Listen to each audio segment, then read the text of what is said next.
Hello everyone, my name is Devin Kennedy. For my international studies project, I will be talking about the Costa Rican economy. When I talk about the economy of Costa Rica, I will be focusing on three main points: trade, income sources, and general statistics. To begin, I'll start with the common misconception of Costa Rica. Most people think it's a third world country. However, that is not the case. From my own experience, I can tell it's a very growth-oriented society, very high education, many infrastructures built due to the government even investing its own resources and assets into its own country instead of other countries. So it's a very main driven force inside of itself to incorporate more growth. So I'll begin with Costa Rica. It's not really even though many people live in poverty, 50% essentially, and 24% of poverty live below the poverty line, it's still classified as a growing economy.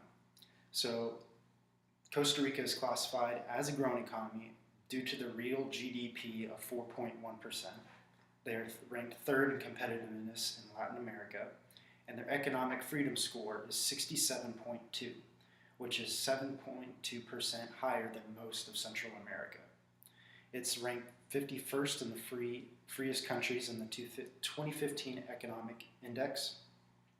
Its overall score has increased by 0.3% from the last year, reflecting improvements in the labor freedom and freedom from corruption that outweigh a combined decline in the monetary freedom, business freedom, and the control of government spending.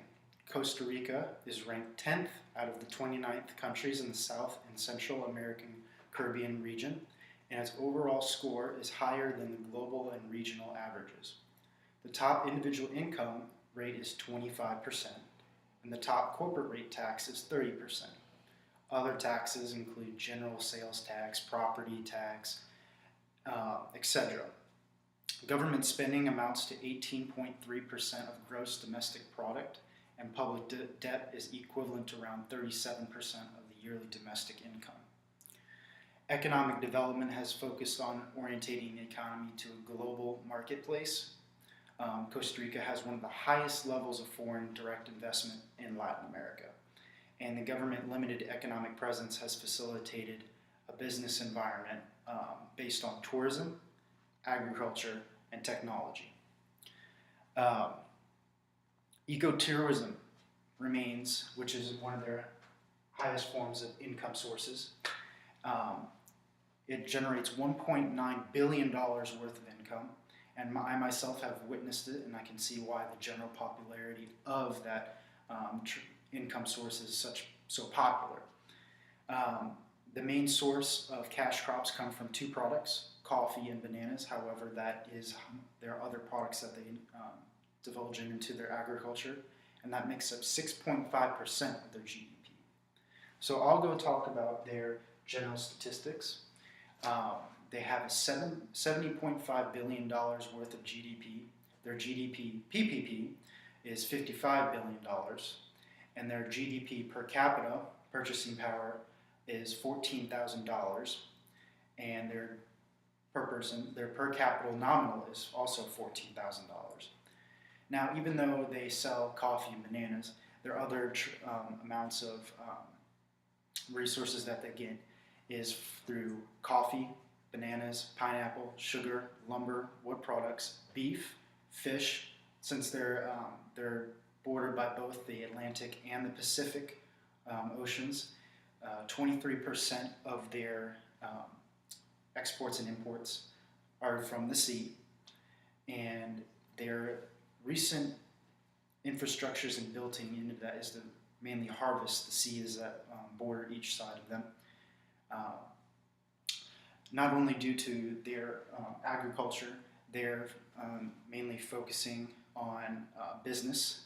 Their education has improved over the last 10 years dramatically, so which has allowed more people to indulge in their own markets and other markets. And with this, they have allowed to invest into electronics, pharmaceuticals, financial outsourcing, software development, and other forms of ecotourism that they can use the new technology for, which they build necklaces out of the recycled wood that they can find straight from the resources, other forms of products like that that they can take advantage of and use to sell to tourists.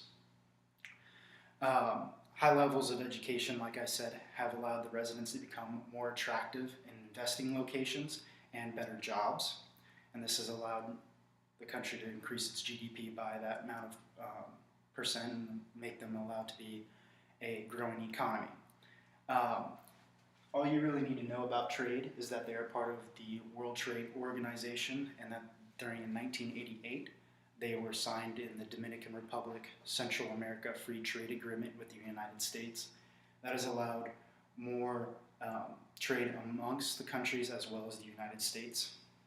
Very similar to NAFTA, and has allowed more and more resources to come and go between the country, and allowed more growth rate between its citizens, and allowed more jobs to be developed. That's the overall project, and I'd like to thank you for all of you listening, and have a wonderful day.